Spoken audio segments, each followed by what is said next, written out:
আল্লাহকে শুধু রব হিসেবে মানে, কিন্তু আল্লাহকে পালনকর্তা হিসেবে মানে না, আল্লাহকে ইবাদতের একক হকদার হিসেবে মানে না, আল্লাহকে উলুহিয়াতের একক হকদার হিসেবে মানে না, আল্লাহকে রুবুবিয়াতের একক হকদার হিসেবে মানে না, আল্লাহকে একক পালনকর্তা হিসেবে বাংলাদেশের মানুষ মানে না। এই কথাগুলো বললে আপনার ব্রেনের উপর দিয়ে যায়। বলেন হুজুর কি বক্তব্য দিয়ে গেল, কোনো সুরতাল নাই, কিছুই বুঝলাম না। এই তাওহীদের আলোচনা যদি আমরা করতে চাই তো দেখা যায় মানুষ কিছুই বোঝে না। কেন?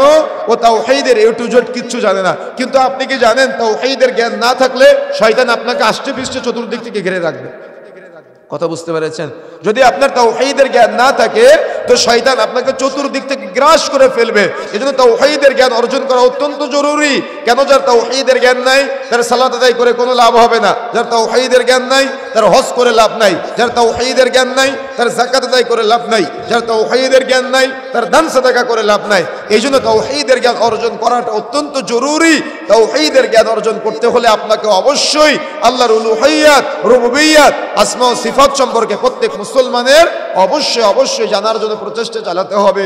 যদি আপনি এই প্রচেষ্টা না চালান তাহলে আপনি দুনিয়াতে ঠকে যাবেন এবং কবরে যখন আপনাকে প্রশ্ন করা হবে রব্বুকা, তোমার রবকে, আপনি বলবেন হা হা লা আদরি, আমি তো আমার রবকে চিনি না।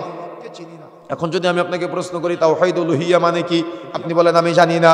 যদি আমি আপনাকে বলি তাওহীদ রুবুবিয়্যা মানে কি, আপনি বলেন আমি জানি না। যদি আমি আপনাকে প্রশ্ন করি তাওহীদ আসমা সিফাত মানে কি, আপনি বলেন আমি জানি না। কি তাই না? বিষয়টা এমনটা না। আমি জিজ্ঞাসা করতেছি না, হাত তুলতে বলতেছি না, তবে নিজেকে নিজে জিজ্ঞাসা করবেন যে আপনি জানেন কিনা। আপনি নিজেকে নিজে জিজ্ঞাসা করবেন যে আপনি এটা উপলব্ধি করেন কিনা যে আল্লাহর উলুহিয়াত, রুবুবিয়াত, আসমা ও সিফাতের ক্ষেত্রে আপনি কতটুকু আল্লাহকে স্বীকৃতি দিয়েছেন, বা আপনার কতটুকু ইলম আছে, বা আপনার কতটুকু জ্ঞান আছে, এটা আপনি নিজে নিজে চিন্তা করবেন। তাহলে প্রথম নম্বরে আমরা আল্লাহকে রব হিসেবে পেলাম, অর্থাৎ মানুষের রবের নিকট আশ্রয় প্রার্থনা করছি।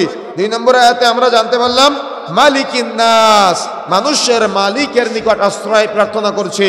তাহলে দেখেন কত গুরুত্বপূর্ণ একটা বিষয় পিছনে আসতেছে। যে ব্যাপারে রবের কাছে আশ্রয় প্রার্থনা করতেছি, যে ব্যাপারে মালিকের কাছে আশ্রয় প্রার্থনা করতেছি। মালিক বলতে সূরা ফাতিহার মধ্যে আমরা পড়ি কি মালিক ইয়াউমিদ্দিন, আল্লাহকে বিচার দিবসের মালিক। তার মানে আপনাকে এই জ্ঞানগুলো অর্জন করতে হবে। কথা বুঝতে পেরেছেন? এই যে নিসবাতগুলো যেদিকে করা হচ্ছে, এই নিসবাতের আগে আপনাকে ইলম অর্জন করতে হবে, জ্ঞান অর্জন করতে হবে যে আপনার রবকে। যদি আপনি রবকে চিনতে পারেন তাহলে ওই রবের কাছে আপনি আশ্রয় চাইতে পারবেন। যদি আপনি মালিককে চিনতে পারেন তাহলে ওই মালিকের কাছে আপনি আশ্রয় চাইতে পারবেন। যদি আপনি মালিককেই না চিনেন তাহলে মালিকের কাছে আপনি আশ্রয় কিভাবে চাইবেন, অধিপতির কাছে আপনি আশ্রয় কিভাবে চাইবেন? যদিও সূরা নাসের এই মালিক শব্দের অর্থ হলো অধিপতি, অর্থাৎ আপনি অধিপতির কাছে কিভাবে আপনি অর্থাৎ আশ্রয় চাইবেন। এর পরের আয়াতে ইলাহিন নাস, আল্লাহ হলেন ইলাহ, অর্থাৎ মানুষের ইলার নিকট আশ্রয় প্রার্থনা করছে। আশ্রয় প্রার্থনা করছে শব্দটা মূলত প্রথম আয়াত থেকে আমরা প্রত্যেকটা আয়াতের সাথে সংযোজন করলাম। এটা তাফসীরের একটা সিস্টেম, পদ্ধতি। কথা বুঝতে পেরেছেন? অর্থাৎ সংযুক্ত করা যায়। অর্থাৎ প্রথম আয়াতে যে আমরা বললাম মানুষের রবের নিকট আশ্রয় চাচ্ছি, দ্বিতীয় আয়াতে আমরা বললাম মানুষের মালিকের নিকট আশ্রয় প্রার্থনা করতেছি, তৃতীয় নম্বর আয়াতে আমরা বললাম মানুষের ইলার নিকট আমরা আশ্রয় প্রার্থনা করছি। এখন আপনি যদি ইলাহকেই না চিনেন তাহলে আপনি কি আশ্রয় চাইতে পারবেন?